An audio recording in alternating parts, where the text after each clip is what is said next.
Hello everyone. देखिए friends, ये है मास्टरमाइंड क्वेश्चन बैंक का हिंदी का कक्षा 10 का पेपर। जैसे कि आपको पता है कि इसके लिए जो टाइम मिलेगा आपको पेपर में 3 घंटे 15 मिनट आपको सॉल्व करने के लिए दे जाएंगे और 70 नंबर का पेपर होगा। और शुरू में इस तरीके से आपको मिलेंगे निर्देश।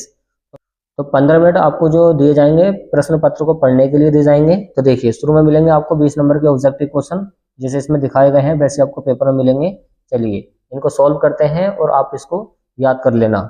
देखिए पहला क्वेश्चन ये है कि सरस्वती किस युग की पत्रिका है। तो याद रखें किस युग की है, तो ये है द्विवेदी युग की। इसका डी वाला करेक्ट होगा। द्विवेदी युग की है कौन, सरस्वती जो पत्रिका है। दूसरा क्वेश्चन ये है कि देखिए काफी बार आ चुका पेपर में, याद कर लें इसको कि कलम का सिपाही के रचनाकार हैं। तो याद रखें कौन है, अमृत राय। कौन है, अमृत राय है। तीसरा क्वेश्चन है कि शुक्लोत्तर युग के लेखक हैं। जो शुक्लोत्तर युग है इसके लेखक कौन है, तो याद रखें वो है धर्मवीर भारती। कौन है, धर्मवीर भारती हैं। ओके, जो धर्मवीर भारती हैं वही हैं शुक्लोत्तर युग के लेखक।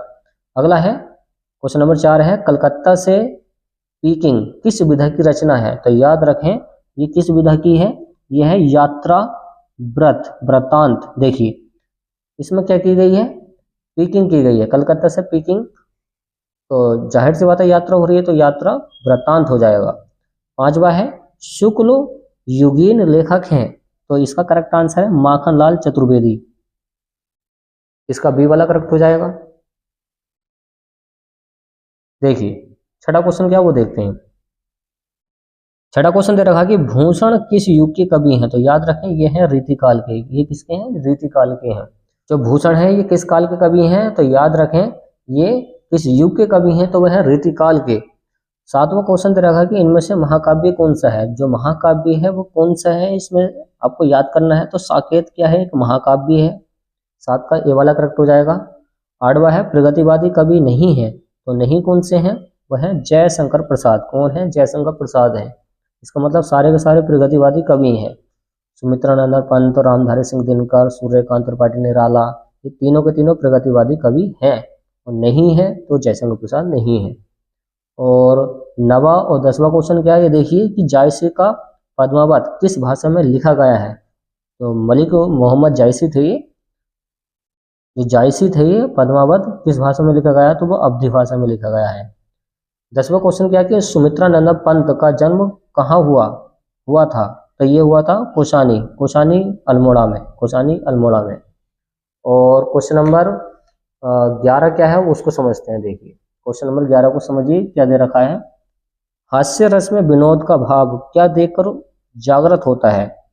किसी की आकृति, देखिए अगर आकृति किसी की अजीब सी है तो हंसी आ जाती है, तो ये तो करेक्ट होगा। किसी की वेशभूषा, मतलब किसी के कपड़े जोकरी वाले हैं तो जोकरा को देख के हंसी आती है, तो ये भी करेक्ट होगा। किसी की चेष्टा को देख के, मतलब कोई हंसाने वाला है तो जाहिर सी बात है हास्य रस उत्पन्न हो जाएगा। तो ये सभी हो जाएंगे, तो तीनों को तीनों ही करेक्ट है। तो इसी वजह से डी वाला इसका ऑलरेडी करेक्ट हो जाएगा, ये सारे हैं। अगला है जो काफी आता है कि जहां उपमेय और उपमान में अभेद संबंध होता है वहां होता है रूपक अलंकार। तो याद रखें रूपक अलंकार होता है। सोटा के किस चरण में 13-13 मात्राएं होती हैं। तो ये होती हैं दूसरे और चौथे चरण में, दूसरे और चौथे चरण में होती है फ्रेंड्स। अगला है क्वेश्चन नंबर 14 क्या है। देखिए परि उपसर्ग से युक्त शब्द नहीं है। तो परि कौन से वाले में नहीं आ रही है, देखिए पर्यावरण, पर्यटन, परिचालक, परिंदा। ओके, तो परि जो उपसर्ग है कौन से में नहीं है, तो परि पर्यावरण में भी है, पर्यटन में भी है, परिचालक में भी है, वह परिंदा से नहीं बन पाएगा। ओके, जब इसका संधि विच्छेद करेंगे तो आपको समझ में आ जाएगा। तो परि इसमें उपसर्ग नहीं है। क्वेश्चन नंबर 15 है कि तुवई किस विभक्ति और वचन का रूप है। तो याद रखें सप्तमी विभक्ति एक वचन है ये। इसका 15 का डी वाला करेक्ट होगा। 16वां क्वेश्चन है कि चतुर्भुज का कौन सा समास विक्रय द्विगु समास का उदाहरण है। द्विगु समास जिसमें गिनती हो जाए। तो इसका जो करेक्ट आंसर है, इसका जो करेक्ट आंसर होगा वो होगा चार भुजाओं का समाहार। जिसमें गिनती आ जाए इसको बोलते हैं ना द्विगु समास। तो गिनती आ रही है, चार भुजाओं का समाहार। और क्वेश्चन नंबर 17 क्या है कि आज का तत्सम क्या है। तो आज का अध होता है, इसका ए वाला करेक्ट हो जाएगा। 18वां क्या है कि रचना के आधार पर वाक्य का भेद नहीं होता है। तो वो होता है निषेधवाचक वाक्य। तो निषेधवाचक जो वाक्य होता है उसका भेद नहीं होता रचना के आधार पर। तो इस तरीके से आप ये 17-18 क्वेश्चन तैयार कर सकते हैं। और आगे देखिए 2 क्वेश्चन और होंगे इसके। ऑब्जेक्टिव क्वेश्चन, फिर बाकी देखते हैं 50 नंबर के क्वेश्चन। क्वेश्चन नंबर 19 क्या है कि घायल हंस उड़ ना पाया वाक्य का भाववाच्य में परिवर्तन है। देखिए जो घायल हंस है वो उड़ नहीं पाया, इसका मतलब ये हो जाएगा घायल जो हंस है उड़ा ना गया, तो यही तो भाव निकलेगा इसके अंदर से, जो घायल हंस है उससे उड़ा ना गया, तो यही वाला करेक्ट हो गया। और अगला है स्थानवाचक क्रिया विशेषण है, तो ये कि जो क्रिया विशेषण है ये हो जाएगा आपका आसपास, क्या हो जाएगा, आसपास हो जाएगा। तो इस तरीके से इसका आंसर भी दे रखे हैं, चाहो तो आप इनको याद कर लें, सारे के सारे करेक्ट हैं। और अब आते हैं 50 नंबर के क्वेश्चन आंसर पे। देखिए खंड नंबर 12 में आपको 50 नंबर का मिलेगा, 20 नंबर का काम हो चुका है, तो ये आएगा 50 नंबर का। 50 नंबर में 6 नंबर का क्वेश्चन इस तरीके से आता है। देखिए 21वां क्वेश्चन है निम्नलिखित गद्यांशों में से किसी एक पर आधारित प्रश्नों के उत्तर दीजिए। तो आपको उत्तर देने हैं, तो ये इस तरीके से आपको क्या मिलेगा, गद्यांश मिलेगा। पढ़ लें इसको। जिन हालातों में पढ़कर संसार की प्रसिद्धि जातियां मिट गई हैं उनमें से केवल एक जाति।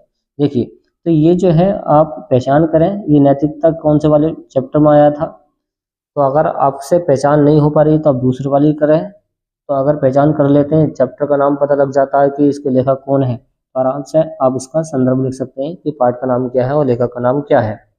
तो 6 नंबर का इस टाइप से क्वेश्चन आता है। फिर 22वां क्वेश्चन भी इसी टाइप का आता है कि निम्नलिखित पद्यांशों में से किसी एक पर आधारित प्रश्नों के उत्तर दीजिए। तो पद्यांश है ये, तो इस पद्यांश में देखिए कौन सा रखा है, आप इसकी पहचान करें और पहचान करने के बाद में इसके आंसर लिखने आपको। देखिए इस तरीके से क्वेश्चन दे रखा पूरा, जैसे इसमें क्वेश्चन दे रखा है महाराणा प्रताप किसके विरुद्ध युद्ध कर रहे थे, इस टाइप के क्वेश्चन इसमें बन के आते हैं। तो दो हैं इसके अंदर, एक या वाला है, देखिए ये नहीं हो रहा तो आप या वाला कर सकते हैं। ओके, तो इस तरीके से आते हैं 6 6 12 नंबर के गद्यांश और पद्यांश में से।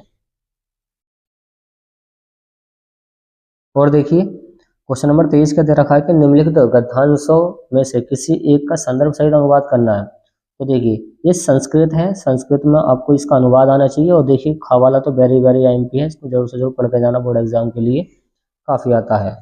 और देखिए कितने नंबर का है, ये भी 5 नंबर का है। फिर आता है क्वेश्चन नंबर 24, ये भी 5 नंबर का आता है। 10 नंबर की ये संस्कृत के क्वेश्चन है गद्यांश पद्यांश वाले। ये पद्यांश में से दे रखा था, वो गद्यांश में से दे रखा है, तो आप इसको तैयार कर लें। किसविद वाला वेरी वेरी एमपी होता है, 5 नंबर का आता है, बहुत आता है, इसको तैयार जरूर करना है। अगर ये नहीं हो रहा तो ये मरण और मगडल, ये वेरी वेरी एमपी है। ओके, ये मरण वाला जरूर तैयार कर लें, ये वेरी वेरी एमपी, ये बहुत आता है, इसको तैयार कर लेना 100%। देखिए क्वेश्चन नंबर 25 क्या है, ये आता है 3 नंबर का, ये आता आपका क्या है, खंड काव्य। तो खंड काव्य सेम टू सेम इसी तरीके से क्वेश्चन आंसर देते हैं। तो आपको जो तैयार करना है, आपको तैयार करना मातृभूमि के लिए सबसे ज़्यादा आसान होता, तो मातृभूमि के लिए चेक कर लें कौन सा है, ये रहा। ओके, मातृभूमि के लिए चंद्रशेखर आज़ाद के बारे में लिखना है, उनके बारे में 3 4 हेडिंग लिखना है, बस वही काफ़ी है। अब आता है क्वेश्चन नंबर 26, वो क्या है कि निम्नलिखित लेखकों में से किसी एक लेखक का जीवन परिचय देना है। तो जीवन परिचय जो देना है आपको, जयशंकर प्रसाद का बहुत आता है, वेरी वेरी एमपी, इसको जोर से जोर पढ़ के जाना है। रामधारी सिंह दिनकर का और आचार्य रामचंद्र शुक्ल का। तो इनमें से अगर 3 याद कर लिए तो एक तो पक्का आता है गारंटी से। अब आते हैं देखिए कवि वाले, तो कवि वालों में सूरदास और तुलसीदास में से ये तो 100% आपको मिल ही जाता, तो सूरदास तुलसीदास दोनों में से एक याद कर लें या फिर दोनों तैयार कर लें, पक्का मिल जाएगा। 27वां है कि अपनी पाठ्य पुस्तक के संस्कृत खंड से कंठस्थ किया गया कोई श्लोक लिखना है। तो ये श्लोक है, इस सेम टू सेम ऐसे आता क्वेश्चन 2 नंबर का। तो श्लोक का मतलब ये होता है संस्कृत की 2 लाइनें लिखनी है, जो संस्कृत की 2 लाइनें हैं वही श्लोक होता है। 28वां 4 नंबर का क्वेश्चन है कि आप B22 कुंज निवास कानपुर के रहने वाले अक्षय सिंह हैं, अपने मित्र को एक बड़े भाई को विवाह में सम्मिलित होने के लिए ये पत्र लिखवाता है। तो 4 नंबर का पत्र आता है, 4 नंबर का क्या आता है, पत्र आता है। तो 4 नंबर का पत्र आपको जरूर से जरूर तैयार करना है। अगर आपसे ये नहीं हो रहा तो ये वाला तैयार करना है कि अपने मोहल्ले की नालियों की समुचित सफाई के लिए, तो सफाई के लिए क्या लिखना है, पत्र लिखना है, तो ये वाला कर लें।